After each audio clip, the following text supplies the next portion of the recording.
slew of rejections to the invitations of 22nd of January consecration, क्योंकि अब हम बात करने वाले राजनीति।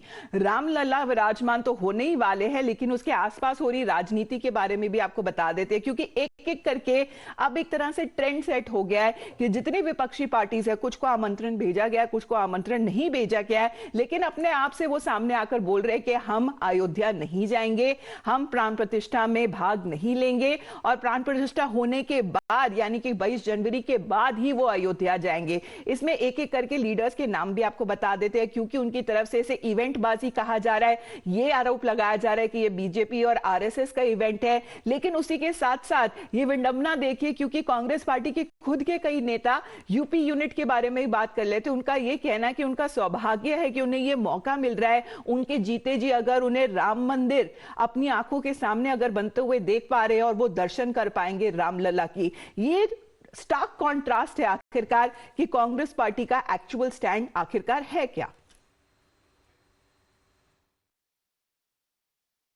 जब अपनी ही पार्टी में अन्याय करें, राम भक्तों को राम जी से दूर रखने का प्रयास करें, तो राम भक्त कहां उनकी सुनने वाले हैं। इसलिए कांग्रेस में भी उनकी नहीं कोई सुन रहा। जितनी मर्जी राजनीति कर लें, आना तो प्रभु के चरणों में ही पड़ेगा। श्री राम जी के आगे शीश तो उनको झुकाना ही पड़ेगा। चाहे उत्तर प्रदेश कांग्रेस के पूर्व अध्यक्ष निर्मल खत्री कहा कि मैं प्राण प्रतिष्ठा कार्यक्रम में जाऊंगा, आप कैसे देखते हैं? बहुत लोगों ने कहा। हिमाचल के अंदर उनकी सरकार में मंत्री हैं विक्रमादित्य, उन्होंने कहा है। डॉक्टर करण सिंह ने कहा है कि हम स्वागत करते हैं।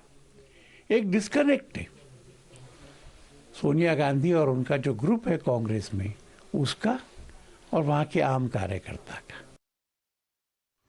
अब आपने वही डिस्कनेक्ट की बात सुनी, आखिरकार जो रिएक्शंस आ रहे बीजेपी की तरफ से, लेकिन यहीं पर एक तौर पर निर्मल खत्री है, आचार्य कृष्णन है, और दूसरी तरफ आपको कांग्रेस पार्टी और उसके टॉप ब्रास और लीडरशिप नजर आएगी। क्योंकि जहां तक उनके पार्टी के खुद के नेता ये आह्वान कर रहे हैं अपने पार्टी लीडर से कि ऐसा करने से, अयोध्या ना जाने से ये सुसाइडल मूव होगा और इसका खामियाजा शायद कांग्रेस पार्टी को आने वाले दिनों में भुगतना पड़ेगा। कांग्रेस पार्टी की लीडरशिप का यह मानना है कि ये बीजेपी का इवेंट है, ये नरेंद्र मोदी इवेंट है, वो हमने सुना राहुल गांधी को कहते हुए, और इसीलिए इसमें वो भाग नहीं लेंगे।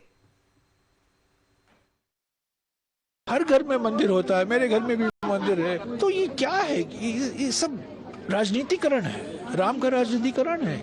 ये जो 22 जनवरी का समारोह है, ये राजनीतिक समारोह है। ये लंबे वर्षों से चला आ रहा है पॉलिटिकल प्रोजेक्ट बीजेपी और आरएसएस का। पर हमारे लिए धर्म जो है, आस्था जो है, निजी मामला है। इसका दुरुपयोग नहीं होना चाहिए, इसका राजनीतिकरण नहीं होना चाहिए, इसके विरोध में है। राहुल जी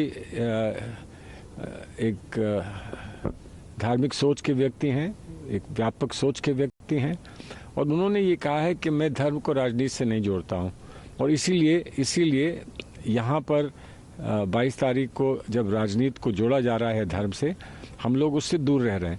अब वो कब जाना चाहेंगे, कैसे जाना चाहेंगे, वो उनका निर्णय है, और मैं समझता हूँ उनका निर्णय उचित निर्णय आपको पता चलेगा समय से।